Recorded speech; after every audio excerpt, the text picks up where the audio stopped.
Positibo ti reaksyon ti Department of Trade and Industry kan Department of Energy.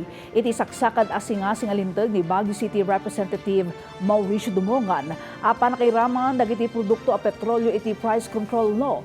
Dahil takit sigun iti kongresista, kasaruno iti dua hearing anay patumpal panggap ditoy. Daytoy ti report. Well, talagang exorbitant.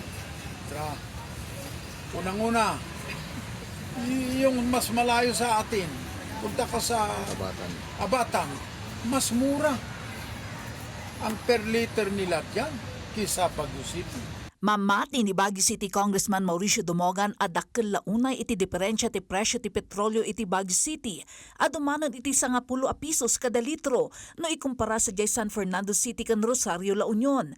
Kas addang iti daytoy aparikot kan sungbat iti reaksyon ti Department of Trade and Industry nga awan ti maaramidan da panggap iti presyo ti petrolyo.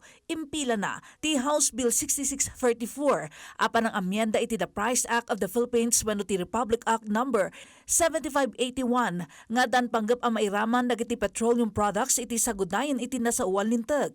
Sigun iti kongresista, iti umuna a hearing anay patumpal ditoy ket naalan na ti suporta ti DTI. To address this one, isali natin under the coverage of the price control law. Meron na kaming dalawang hearing. Una, with the DTI, representative of the Department of Energy, na naman inulit ko sa kanila yung issue na ito because it's very important to the people of Baguio itong sitwasyon na ito.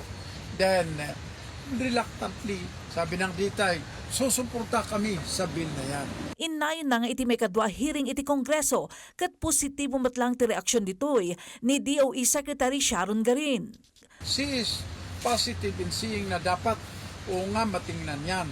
Ngunit walang definite answer sa aking tanong. Sabi ko, can you please enlighten us? Magkano ba ang reasonabling plate or fare ng per liter per kilometer?